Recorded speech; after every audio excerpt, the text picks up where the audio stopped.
नमस्कार। मैं राकेश वर्मा आप सभी का स्वागत करता हूं आपके अपने परिवार एसएन गुरुकुल पर। बिहार में शिक्षकों के प्रमोशन होने हैं। मतलब शिक्षक जो कक्षा प्रथम से 5वीं तक में कार्यरत हैं, जो प्राथमिक शिक्षक हैं, उनको प्रमोट करके और 6ठी से 8वीं तक अर्थात मध्य विद्यालय के शिक्षक के रूप में परिणत कर दिया जाएगा। साथ ही एक और कार्य होने हैं कि कुछ चिन्हित मध्य विद्यालयों को उच्च विद्यालयों में मर्ज करने हैं, अर्थात जो मध्य विद्यालय हैं, वो उच्च विद्यालय हो जाएंगे या फिर वो उच्च विद्यालय जहां संचालित है वहां पे मर्ज हो जाएंगे। इस प्रकार से कार्य होने हैं और ये कार्य जो है अब 2025 से आरंभ होगा, तो वो निरंतर प्रत्येक वर्ष होंगे। पूर्व में भी ऐसा देखा गया है कि 6 टू 8 में बहाली न के बराबर हुए हैं। 1 टू 5 वाले प्रमोट होकर के ही 6 टू 8 के शिक्षक बन जाते थे और इसके वजह से जो 1 टू 5 में रिक्तियां उत्पन्न होती थी, तो फिर 1 टू 5 के लिए बाहर निकाल करके और शिक्षकों को भर्ती कर लिया जाता था। आपने टीआरई 1 में देखा 6 टू 8 का भर्ती दिया ही नहीं गया, उसमें दलील यही दी गई थी। लेकिन टीआरई 2 में 6 टू 8 की भर्ती दी गई, टीआरई 3 में भी दिया गया। अब टीआरई 4.0 की तो उम्मीदें लगाए बैठे हैं अभ्यर्थीगण, लेकिन संभावनाएं बहुत कम दिख रही है कि विधानसभा चुनाव से पूर्व जिस प्रकार से शिक्षा मंत्री और एससीएस सिद्धार्थ कह रहे थे वैसा कुछ होने वाला है, अर्थात टीआरई 4.0 आने वाला भी है।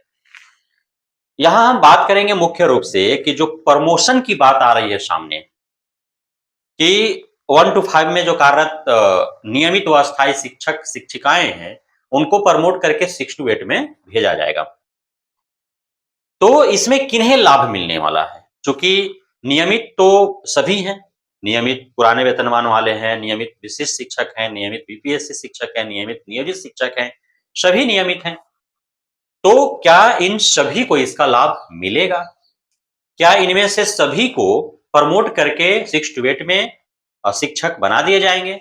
तो ऐसा कतई नहीं होने वाला, क्योंकि आप सभी को मैंने कई दफा बताया है और अन्यत्र माध्यमों से भी आपको जानकारी प्राप्त होगी कि ये जो प्रमोशन का जो प्रक्रिया है, उसमें एक अनुभव मायने रखता है और वह अनुभव की जो समयावधि है वह 8 वर्ष तय की गई है। 1 टू 5 में कार्य करते हुए शिक्षक के रूप में यदि आपका 8 साल हो चुका है, नियमित और अस्थायी शिक्षक के रूप में, तो फिर आपको 6 टू 8 में प्रमोट किया जाएगा। यदि नहीं हुआ है, तो फिर आपको प्रमोट नहीं किया जाएगा। तो लाजमी सी बात है कि जो बीपीएससी शिक्षक बने हैं, उनको बने हुए टीआरई 1 वालों को कितना साल हुआ? 1.5 साल हुआ।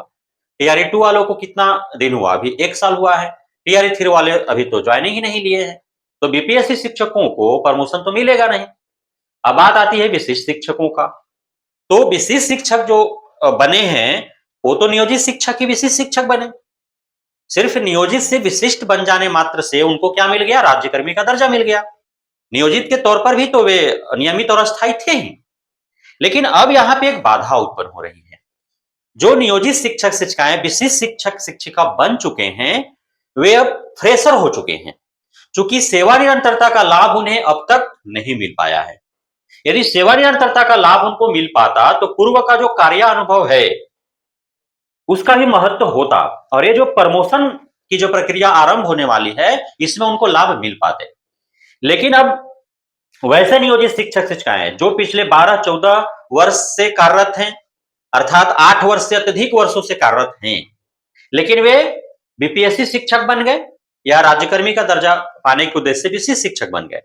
बीपीएससी जो नियोजित शिक्षक बने हैं, उनको भी पूर्व के कार्यानुभव का कोई महत्व नहीं है, उनके लिए कोई लाभ नहीं मिल पाएगा। और जो नियोजित से विशिष्ट बने हैं, उनको भी अब तक तो फैसला नहीं हो पाया है सेवा निरंतरता का लाभ देने हेतु, इन्हें भी कोई लाभ नहीं मिलेगा, पूर्व के कार्यानुभव का कोई महत्व नहीं है। तो हो सकता है कि सेवा निरंतरता का यदि लाभ इन्हें न मिले, तो फिर इनको जो है प्रमोशन भी नहीं मिलेगा। विशिष्ट शिक्षक के रूप में या बीपीएससी शिक्षक के रूप में इनको 8 वर्ष कार्य करने होंगे, तभी जाकर के इनको प्रमोशन मिल पाएगा।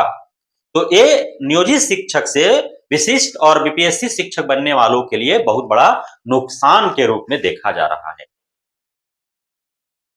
तो अब दूसरे तरफ जो है एक नकारात्मक खबर यह भी है, यह जो प्रमोशन देने हैं, तो हाईकोर्ट के आदेशानुरूप जो है प्रमोशन की बात सामने आ रही है।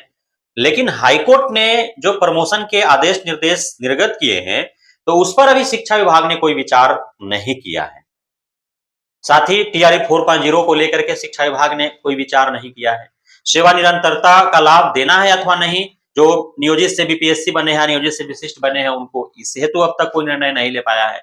तो ये सारे निर्णय लेने हेतु शिक्षा विभाग एक कमिटी बनाने जा रही है और जिस प्रकार से एक कमिटी बनी थी न्यू ट्रांसफर पोस्टिंग पॉलिसी हेतु और उस कमिटी के द्वारा पॉलिसी तैयार किया गया, उसी अनुरूप जो है सेवा निरंतरता का लाभ देना है अथवा नहीं, प्रमोशन के लिए क्या प्रक्रिया अपनाए जाने हैं, किन्हें प्रमोशन देना है, किस रूप में देना है और टीआरई 4.0 लाने हैं अथवा नहीं एवं अन्य जो मुद्दे हैं शिक्षा विभाग से जुड़े हुए, शिक्षकों से जुड़े हुए, उन सभी मुद्दे को, उन सभी समस्याओं के निदान समाधान के लिए एक कमिटी बनाई जाएगी और फिर कमिटी कमिटी का खेल आरंभ होगा और कमिटी के बहाने जो है वो टाल-मटोल किए जाएंगे कि कमिटी अभी निर्णय नहीं ली है, कमिटी अब तक अवलोकन नहीं कर पाई है, कमिटी अब तक रिपोर्ट नहीं दे पाई है, तो कैसे आखिर निर्णय लिया जाए, इस प्रकार से जो है टाल-मटोल करते हुए और फिर समय गुजार दिए जाएंगे और चुनाव के समय आएंगे। चुनाव के बाद फिर क्या होते आया है,